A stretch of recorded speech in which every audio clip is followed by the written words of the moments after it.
Allah says in the Quran in Surah Ma'idah, chapter number 5, verse number 72.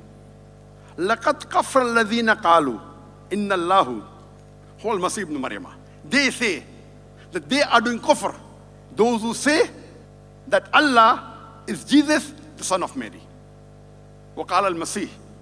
But said Jesus Christ, peace be upon him. Ya Bani Israel, O children of Israel, Ubudullah, worship Allah, Rabbi wa Rabbakum, who is my Lord and your Lord. Inno ma yushrik billah.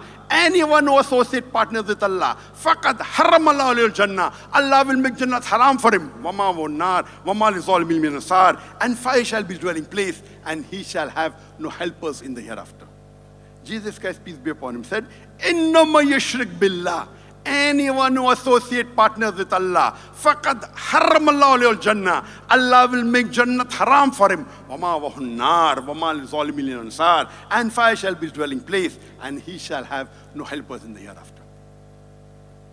So this was in brief the three categories of Tawheed. And if you break any one of the categories, you are doing shirk, which is the major sin in Islam.